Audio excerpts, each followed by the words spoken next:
Hmm? No? No? Okay. Ready? We'll call the meeting to order. Please rise and join with the Pledge of Allegiance. Pledge allegiance to the flag of the United States of America and to the republic for which it stands, one nation, under God, indivisible, with liberty and justice for all. All right. Good evening, everybody.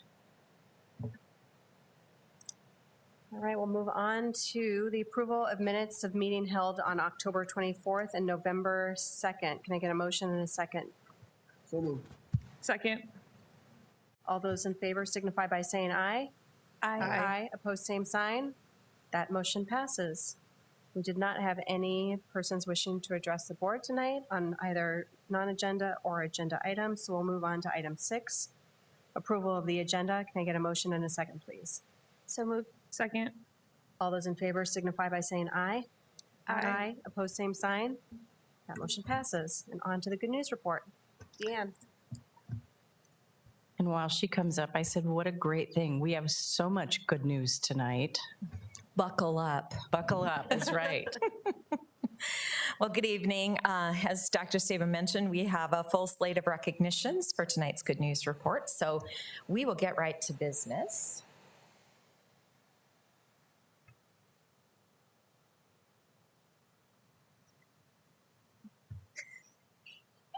Why would I be in the good news report?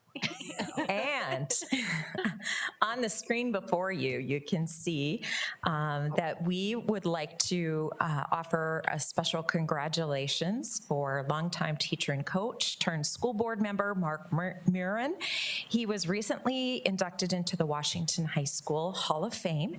There he is in all his glory with his family surrounding him. Just so you know, Mark, I listened to your speech. I didn't have the honor of being present, but I listened to your speech. And if anyone's looking for a little bit of entertainment, you could spare a little bit of time. And Mark is quite the comedian. So he was honored recently as a person who was capable of turning around the lives of kids. He took many students who were average athletes and turned them into success stories by inspiring a hunger and loyalty to be part of the Washington High School Warrior Way. Mark taught history and coached 31 years of football, 27 years of wrestling, 5 years on the track, and he is now retired but still serving our students, thankfully, with the Sioux Falls School Board. Please help me congratulate Mark Murin.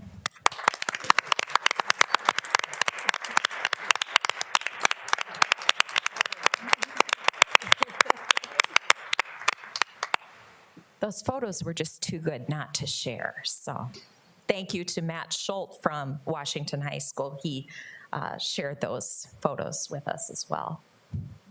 And hey, since we're talking football, it was a big weekend, of course, for high school football with the Jefferson Cavaliers earning the 11 AAA championship crown, coached by Vince Benedetto and led by senior quarterback Talon Ashley, and a whole slew of other great kids from Jefferson High School with some really big goals and the hearts to go after those goals. The Cavaliers went 12-0 on the season with a convincing 48-21 win over Harrisburg. And this, as you know, is just the second year Jefferson High School has been in existence. So we congratulate the Jefferson High School Cavaliers.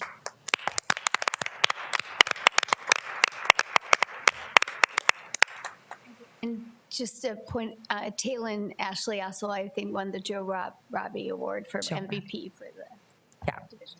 Lots of great talent and great kids representing our schools this past weekend. Next, we are honored to have one of our current active duty military members with us. We recently requested a list of current staff members who are veterans or active duty military personnel. And Chris Martin is among them. He is a technology integration facilitator with the Sioux Falls School District. And for nearly 3 decades, he's been a proud member of the Army National Guard. While we wish to honor and thank all of our Sioux Falls School District staff who are currently serving or have served in the past, we wanted to invite Chris forward to say a few words this evening about his military service, including both past deployments and a new deployment that he'll be embarking upon this next month. So we would invite Chris to come forward, and as he does so, I will share some of the names of the folks that were brought forth as current or veterans who are serving now in the Sioux Falls School District. Good evening, board members. It's a pleasure to be here with you tonight. I'd like to thank Deanne for inviting me. I appreciate the opportunity to come before you on behalf of all staff currently serving in our armed forces. As many already know, I start my deployment a month from now for what could take up to 11 months. I'll be stationed at Al Asad Air Base, Iraq. Our unit's mission is to sustain base operations in a multinational environment. This will be my second deployment in my 30-year career. My mission will create voids in many areas, one of which is here in the district.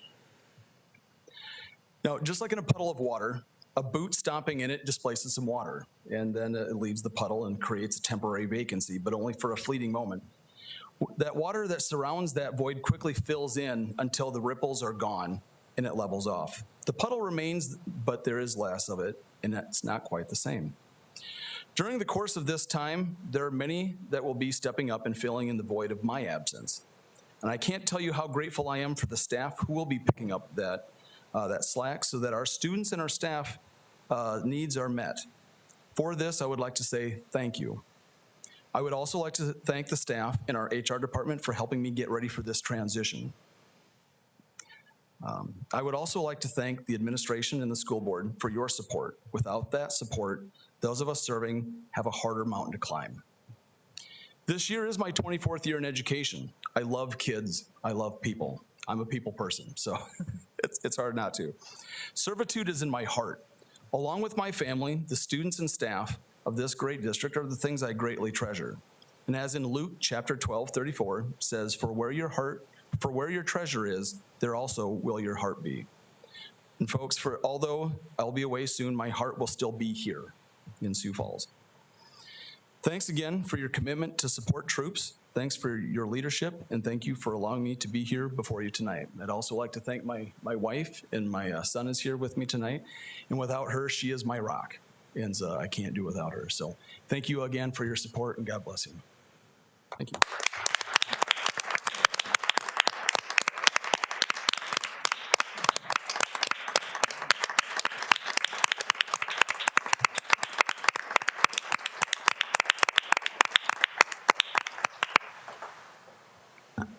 And thank you, Chris, for sharing those words with us.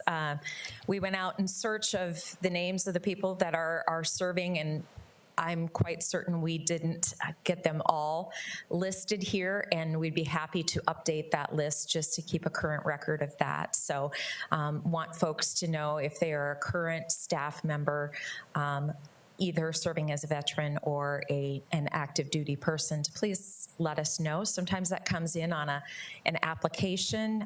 They mark the veteran status or something, and sometimes they don't. And so we certainly, this past Veterans Day, really wanted to make note of that, honor that service, not only service to our students, but service to the greater country as well. So our heartfelt thanks to Chris and his family, because we know that's a major, major commitment. And finally, our last piece of good news tonight, if you can handle one more.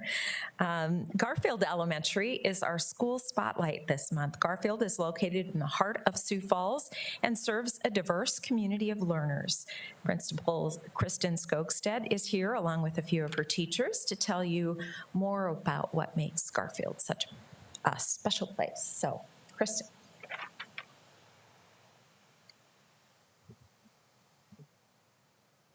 Good evening. We are excited to be here tonight to share with you a little bit about what makes Garfield such a wonderful place for us to enter the doors of each day. When you come into Garfield, you'll notice that our mission is displayed throughout our school. We encourage, teach, and empower our leaders to succeed. And along with our school mission statement, each classroom and teacher and student has their own mission. The picture that's on the slide shows a collage of the different mission statements for each of the classrooms, and then the teachers and staff members have their mission statements displayed outside their door, and students have them in their leader binders. Deanne said that one of the things that makes Garfield a unique and special place is the diversity. I often tell people Garfield is beautifully diverse, and it's true. When you see our students and you learn about where they have come from, they're from all over the world. We have a very large attendance area that comes to Garfield each day. And currently, one of the things that I learned this year is that Garfield is second in the city for the number of Native American students who attend.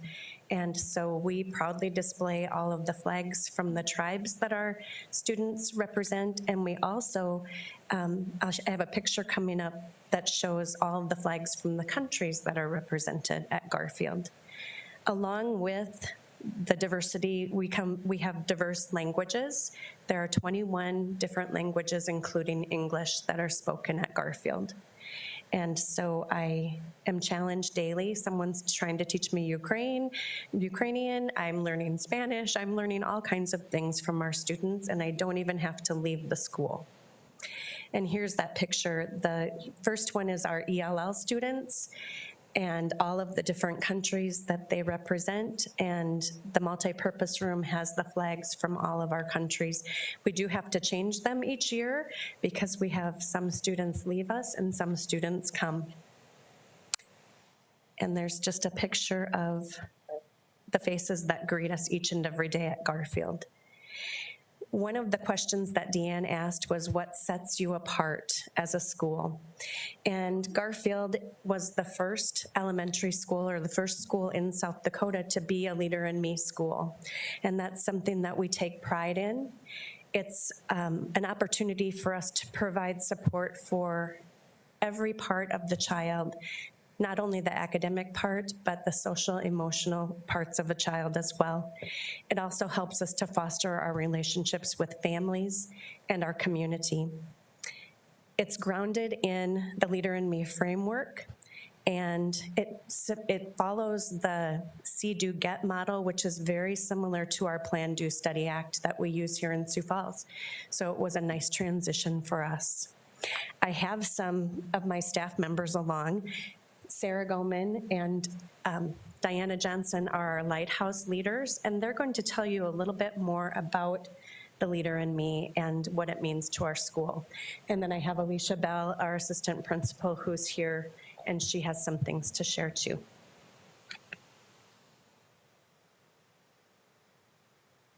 Okay, so this slide shows the 7 habits. There's actually 8 habits. Another one has been added since we started doing Leader in Me. So these 8 habits are what we teach to the students and live by every day in Garfield. A curriculum was provided with us that we teach, and it gives us that nice common language to use throughout the school. With Leader in Me, a lot of it is based around, the majority of it is based around our students, giving them leadership opportunities in the classroom, in the hallways, outside of the classroom, being able to kind of develop those communication skills that we are trying to teach in the classroom, but watching them be able to take that and do something more with it. With it being such a student-led, the families and the engagement of the families become something that we would have never saw or never had if that wasn't their students coming home saying, hey, this is what we're learning about. And, you know, even in our family nights and things like that, we bring in the Leader in Me, the habits, and get a lot of questions. So we celebrate students by leader cards. Leader cards, we have daily, weekly, and monthly leaders. Leader of the month, which is, we do a prize patrol. We have a sticker that we put on the Kristen's car, and it says Garfield Prize Patrol. Leader prize.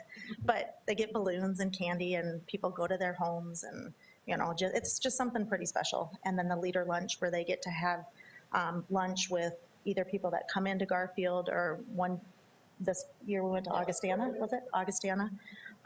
So just a lot of things for the students and to continue to have them be leaders outside of just within the four walls of their classroom.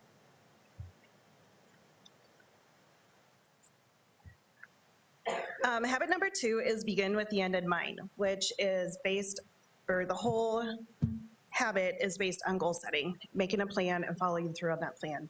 So at Garfield, we really focus on that goal setting using our wildly important goal, what we call our WIGs. With the WIGs, staff have their own personal WIGs that we have and that we model that to the students. So they have an academic WIG based on our student improvement plans and that we carry it throughout the school. So we have a school-wide WIG, then we have a class or grade level WIG, classroom WIG down to their personal WIG. And with these WIGs, we have data tracking. And you can see in the slide, we track that in our binders. Then we also track it, there's the first grade one, of the world, and students get to move their different tokens or whatever, we have planes, to their different goals that they go throughout. So like first grade's high frequency words. They start at the beginning of the year, and then they can see that grow throughout the year, being posted until the end.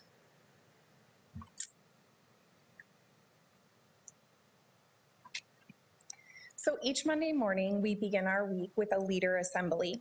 And this short assembly allows us to come together as an entire school community. And what's really neat about this assembly is that it's completely student-led. During this time, we celebrate individual student leaders and then also classrooms that are leading the way at our school. We say the Garfield School Pledge together, the Pledge of Allegiance, and we sing the school song, which I think, Kristen, were you going to do for them this evening?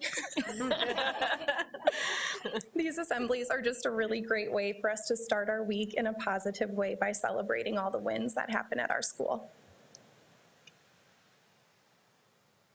There is a little video if you want to watch it. It's the kids singing the Garfield song. And our music teacher who was with us when we started The Leader in Me wrote that song for us. So it's all about being leaders and having grit and perseverance. And then our Garfield School Pledge goes along with our PBIS expectations of being considerate, responsible, and proactive, and having high expectations for ourselves and for our students. One of the things that's very exciting about this year is that we have applied to be a lighthouse school for Leader in Me, and we will have that review in January, and we're very excited about that. We've been reviewing the rubric that goes along with everything that we've been doing, and we are hopeful that when they come to visit us, we will be recognized as a lighthouse school. And right now, I think there's just 600 in the world, and so it would be a big accomplishment for us, but we've been working very hard towards that big rock.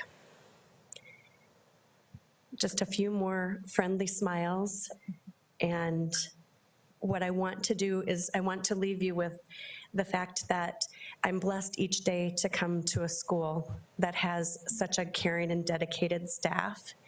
They do not give up, and they believe in our students. Our students know that they have high expectations, but that they're loved each and every day, no matter what. They see it when they walk in the door. They hear us speak that language to them, and we know that our future leaders are coming through our door every day.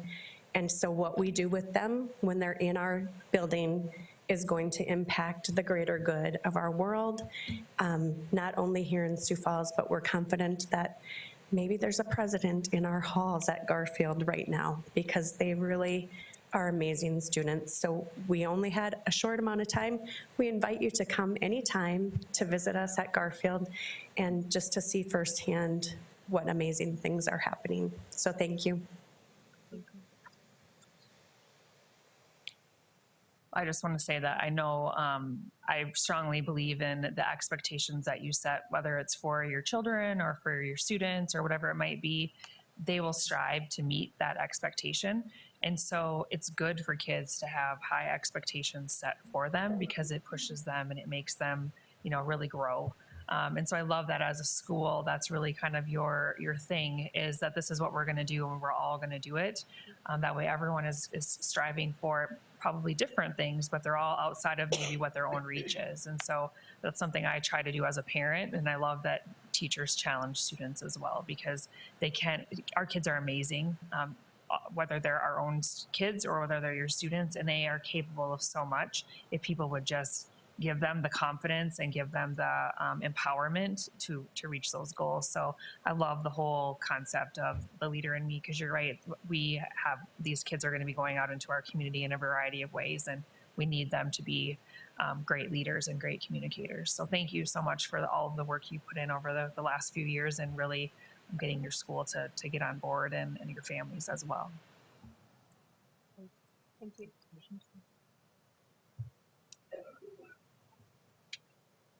That's it?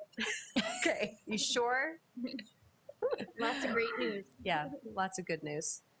All right, we did not have any other conflicts of interest, so move on to item 9, approval of consent agenda. Can I get a motion and a second, please? So moved. Second.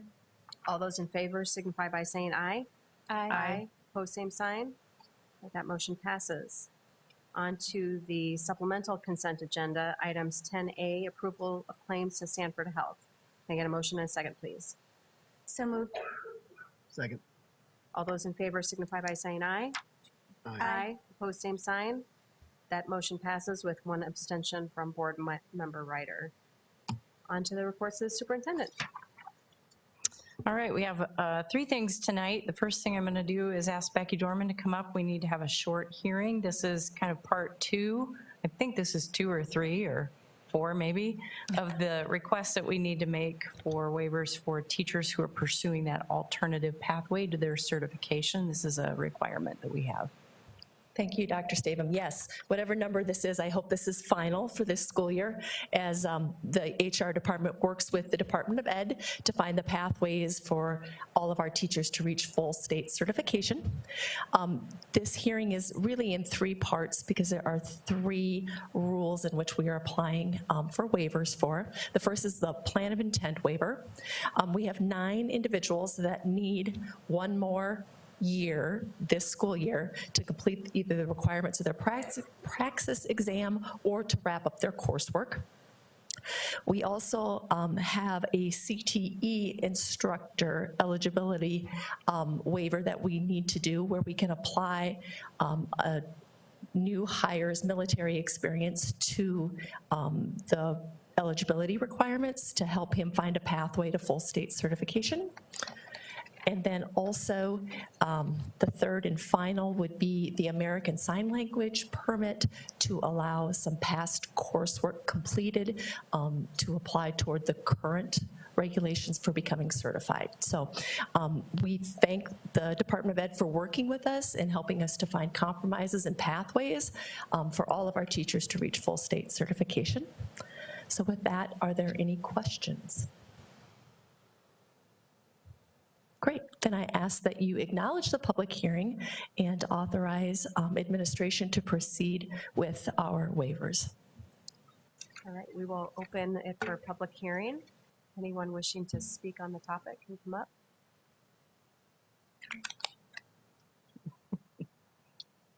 All right, seeing none, we will close the public hearing.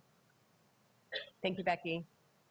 So, May I just interject one comment? One of the things that I think was interesting to look at just briefly on the report that was provided with this agenda item is the number of teachers that we have that's growing every year with alternative certification. And in the narrative, Becky mentions the work that our coaches are doing with those teachers. When you have that alternative pathway, you often may need some extra supports. And so we're thankful that we have those instructional coaches available, because they're probably more important than they ever have been with the number of teachers coming through that alt cert route. So something to think about for our future. Mm-hmm. Thank you. Vote to acknowledge. Mm-hmm. Just, okay. Can I get a motion to acknowledge the public hearing on the request for waivers for teachers pursuing alternative certification? So moved. Second. All those in favor signify by saying aye. Aye. Aye. Opposed, same sign. That motion passes. And then we'll turn it over to Mr. Veek. Hard to believe we're already at the point in the year where we're looking at our timeline for the budget process, but here we are in November, so he will review briefly with us.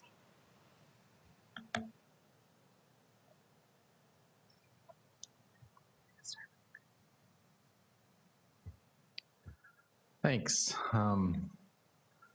Usually we do the timeline and the guidelines together, but we're going to split them up this year. The guidelines will come in 2 weeks.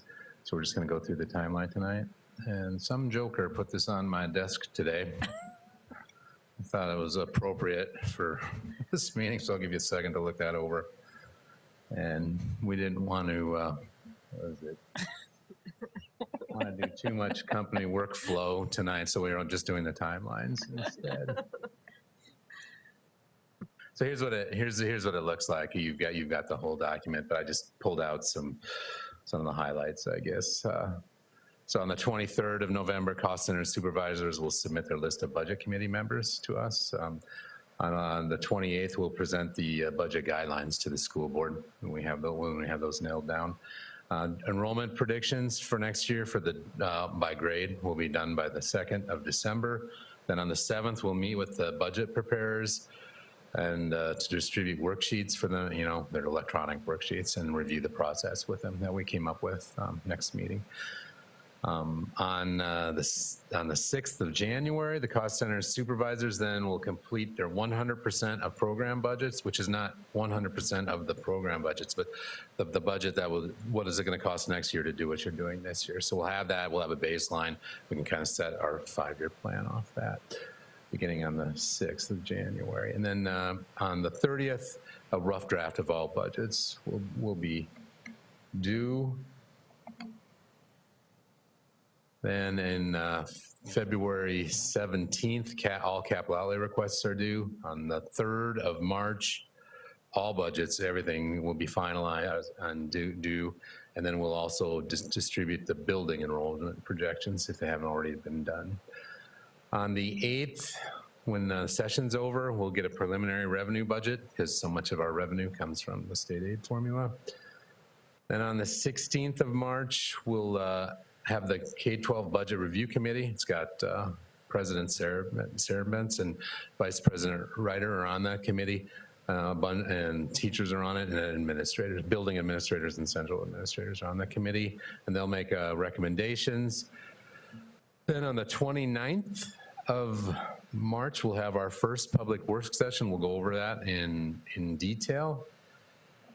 And then on the next Wednesday, that's a Wednesday, and then a week later, we'll have the second public work session, just kind of a summary deal and answer any questions that have come up from the original.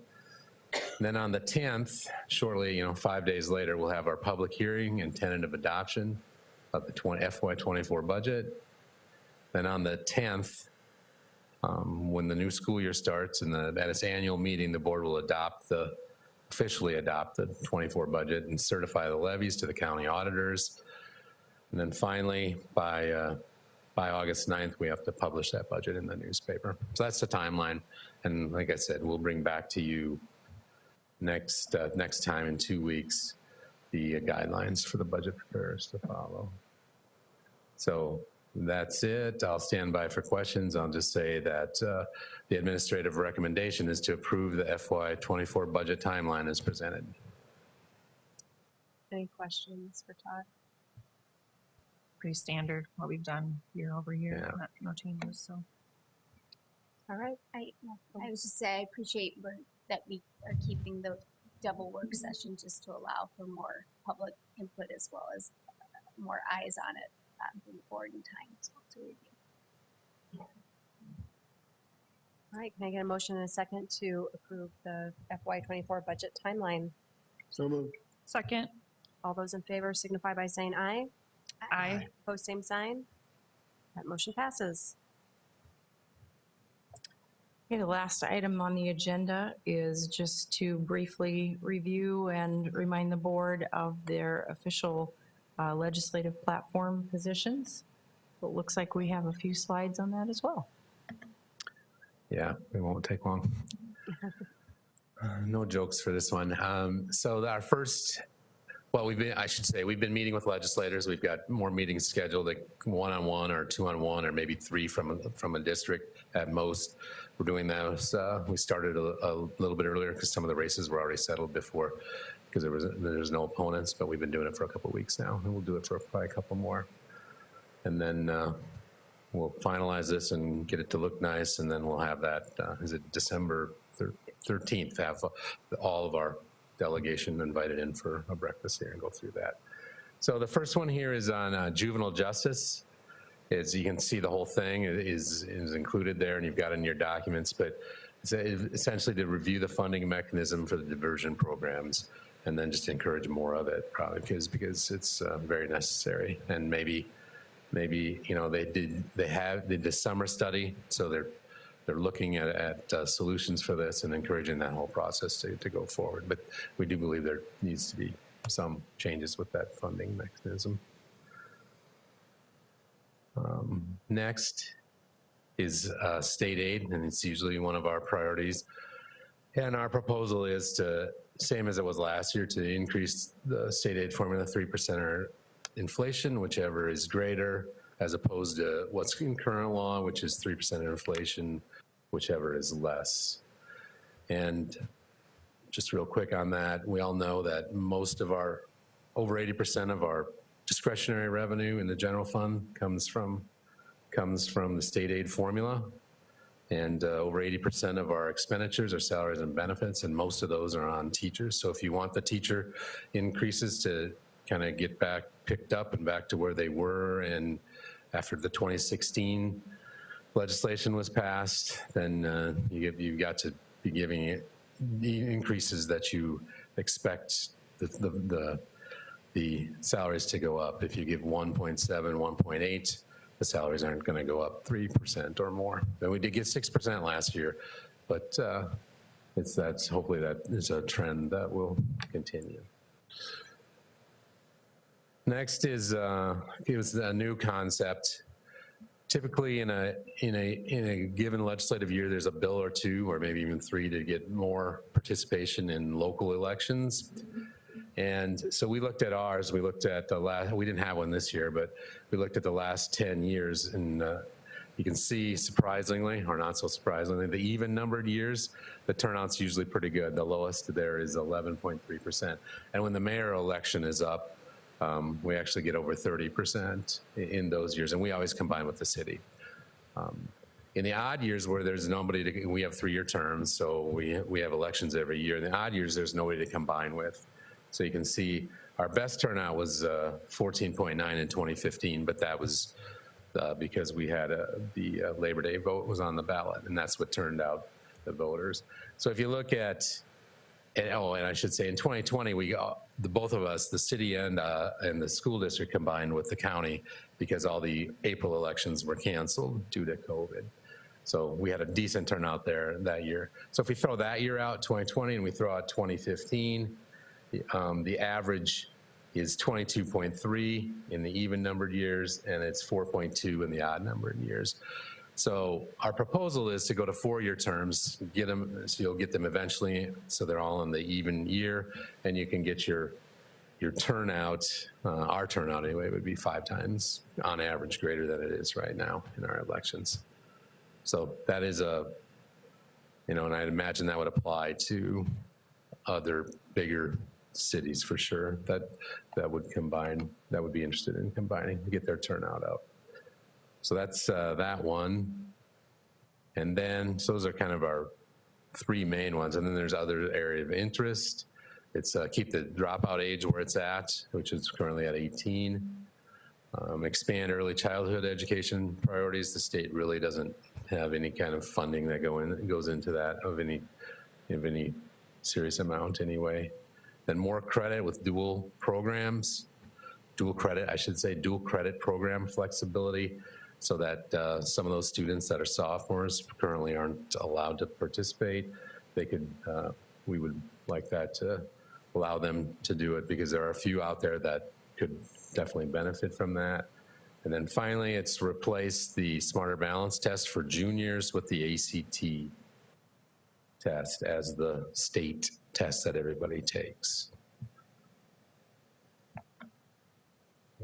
Stand by for questions, but the administrative recommendation is approve the 2023 Sioux Falls School District Board positions as presented for the district's legislative platform. Thanks, Todd. Any questions? No, I appreciate all the work you guys are doing with meeting with legislators and crafting this, because it takes time and to develop those relationships, and that will serve us well in Pierre, just to even have that open line of communication with them while they're out there. And I can't say enough with that juvenile justice how important. I'm really glad to see that on the top of our platform with regarding the funding and the other mechanisms for our community. Thanks, Todd. Anything else? Okay, can I get a motion to approve the 2023 legislative platform? So moved. Second. All those in favor signify by saying aye. Aye. Opposed, same sign. That passes. Thanks. Okay, anything else for the good of the order? Okay, all right. Can I get a motion to adjourn? So moved. Second. All those in favor signify by saying aye. Aye. Opposed, same sign. We are adjourned. Thank you, everybody.